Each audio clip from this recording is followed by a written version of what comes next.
नमस्कार दोस्तों, एसएससी ज्ञान में आप सभी का स्वागत है। आज हम इस वीडियो में रेलवे प्रीवियस ईयर में जो एग्ज़ाम हुए थे आरआरबी असम का 9 अप्रैल 2016 का, उसमें पूछे गए जीके जीएस व साइंस के कुल 50 प्रश्नों को इस वीडियो में पढ़ेंगे। तो वीडियो को लास्ट तक जरूर देखें और वीडियो पसंद आए तो वीडियो को लाइक, शेयर व चैनल को सब्सक्राइब जरूर करें, जिससे मेरे द्वारा रेलवे एग्ज़ाम संबंधी जो भी वीडियो बनाए जाएं आप सभी तक पहुंचते रहें और आप लोग अपनी तैयारी अच्छे से करते रहें, क्योंकि आगे एएलपी का सीबीटी 2, उसके बाद एनटीपीसी और ग्रुप डी के एग्ज़ाम्स लगे हुए हैं। तो आप लोगों को इस चैनल पर जीके जीएस की तैयारी के सारे वीडियो मिलते रहेंगे, तो चैनल को सब्सक्राइब कर लें।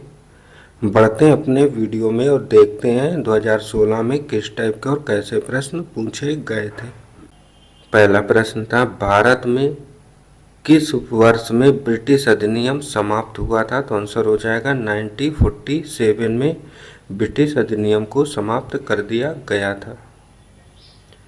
अगला प्रश्न पूछा गया था, प्लूटो एक कैसा ग्रह है? तो आंसर हो जाएगा बौना ग्रह। अगला प्रश्न था, म्यांमार की मुद्रा को क्या कहते हैं? तो आंसर हो जाएगा इसकी मुद्रा को क्यात कहा जाता है। अगला प्रश्न आया था, संविधान का कौन सा अनुच्छेद भारत को राज्यों का संघ वर्णित करता है? तो इसका आंसर हो जाएगा अनुच्छेद 1 जो है राज्यों का संघ वर्णित करता है। अगला प्रश्न पूछा गया था, कुष्ठ रोग का दूसरा नाम क्या है? तो आंसर हो जाएगा इसे हैन सेन कहते हैं। अगला प्रश्न था, किसे यांत्रिक ऊर्जा को विद्युत ऊर्जा में बदलने के लिए जाना जाता है? तो आंसर हो जाएगा जनरेटर को यांत्रिक ऊर्जा से विद्युत ऊर्जा के रूप में बदलने के रूप में जानते हैं। अगला प्रश्न था, विश्व कप में लगातार 3 शतक मारने वाला प्रथम खिलाड़ी कौन था? तो आंसर हो जाएगा कुमार संगकारा। अगला प्रश्न है, बांग्लादेश में गंगा का नाम क्या है? तो आंसर हो जाएगा इसे पद्मा कहा जाता है। अगला प्रश्न था, आंग्ल सिख युद्ध किस वर्ष लड़ा गया था? तो इसका आंसर हो जाएगा 1845 ईस्वी में यह युद्ध हुआ था। अगला प्रश्न था, राष्ट्रीय वायु गुणवत्ता सूचकांक 8 प्रदूषित कारकों को शामिल करता है।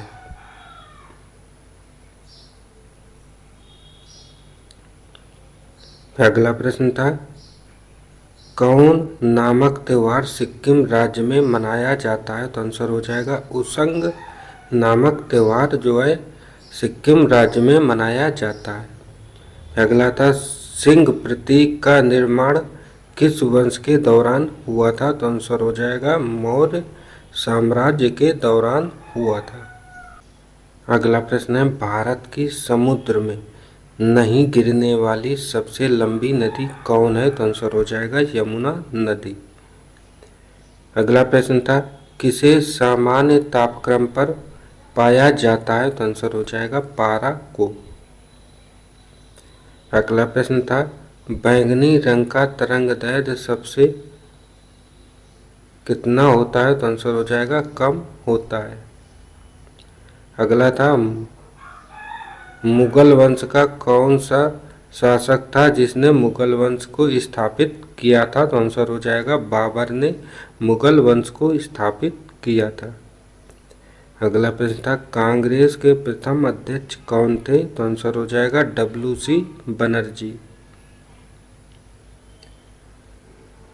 अगला प्रश्न है, ईमेल की खोज किसने की थी? तो आंसर हो जाएगा शिवा अय्यादुरई ने ईमेल की खोज की थी।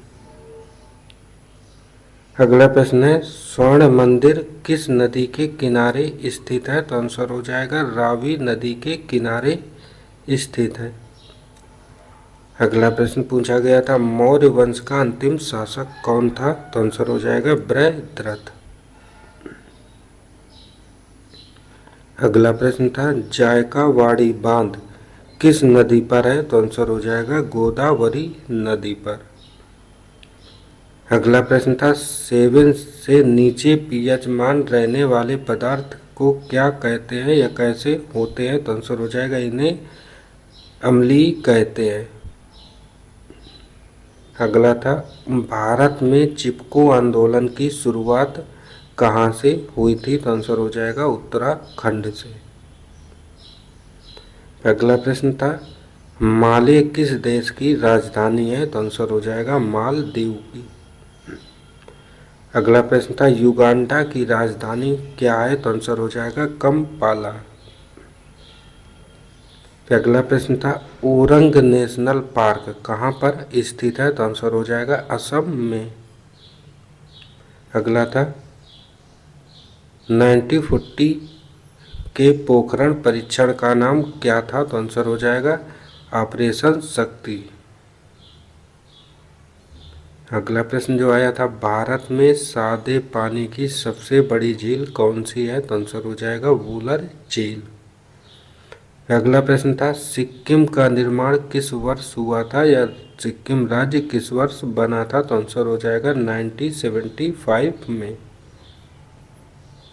अगला प्रश्न था 2.5 दिन का झोपड़ा मस्जिद कहाँ पर स्थित है? तो इसका आंसर हो जाएगा अजमेर में स्थित है। अगला प्रश्न था अरुणाचल प्रदेश की स्थापना कब हुई थी? तो आंसर हो जाएगा 1987 में अरुणाचल प्रदेश राज्य बना था। अगला प्रश्न पूछा गया था आज़ाद हिंद सरकार का गठन किसने किया था? तो आंसर हो जाएगा नेताजी सुभाष चंद्र बोस ने किया था। अगला प्रश्न है आज़ाद हिंद फौज की स्थापना किसने की थी? तो आंसर हो जाएगा कैप्टन मोहन सिंह ने आज़ाद हिंद फौज की स्थापना की थी और आज़ाद हिंद सरकार की स्थापना नेताजी सुभाष चंद्र बोस ने की थी। अगला प्रश्न पूछा था चिकित्सा का प्रथम नोबेल पुरस्कार किस बीमारी के टीके की खोज के लिए दिया गया था? तो आंसर हो जाएगा डिप्थीरिया नामक बीमारी के लिए। अगला प्रश्न था वर्ल्ड वाइड वेब का आविष्कार किसने किया था? तो आंसर हो जाएगा टिम बर्नर्स-ली ने किया था। अगला प्रश्न था उत्तर कोरिया की स्थापना किस वर्ष हुई थी? तो आंसर हो जाएगा 9 सितंबर 1980 में की गई थी। तो ऑप्शन अगला था त्वचा की औसत मोटाई कितने मिलीमीटर होती है? तो आंसर हो जाएगा 2.3 मिलीमीटर होती है।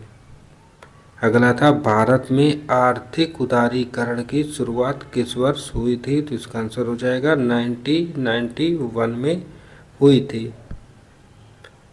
अगला प्रश्न है गूगल की पैतृक कंपनी का नाम क्या है? तो आंसर हो जाएगा अल्फाबेट। अगला प्रश्न है अननोन इंडियन नामक पुस्तक को किसने लिखा था? तो इसका आंसर हो जाएगा नीरज सी चौधरी ने लिखा था। अगला था भारत के प्रथम उपग्रह का नाम क्या है? तो आंसर हो जाएगा आर्यभट्ट। अगला था फॉरवर्ड ब्लॉक के संस्थापक कौन थे? तो इसका आंसर हो जाएगा डॉक्टर सुभाष चंद्र बोस। अगला प्रश्न है तिरुमाला मंदिर वेंकटाद्रि पर्वत का हिस्सा है। अगला था बृहदेश्वर मंदिर किससे निर्मित है? तो इसका आंसर हो जाएगा ग्रेनाइट से। अगला था अरावली पर्वत की सबसे ऊंची चोटी कौन सी है? तो आंसर हो जाएगा गुरु शिखर। अगला था कवकों का अध्ययन क्या कहलाता है? तो आंसर हो जाएगा माइकोलॉजी कहलाता है। तो ये थे आज के पेपर में पूछे गए 50 प्रश्न जो कि आप लोगों ने इस वीडियो में पढ़ा है। अगर वीडियो पसंद आए तो वीडियो को लाइक शेयर व चैनल को सब्सक्राइब जरूर करें। आप लोगों को मेरे चैनल पर डेली 50 प्रश्नों के जीके जीएस का एनटीपीसी और ग्रुप डी के लिए रिवीजन का वीडियो मिलेगा, तो आप लोग चैनल से ज़रूर जुड़े रहें। मिलते हैं अपने अगले वीडियो में, तब तक के लिए नमस्कार, जय हिंद।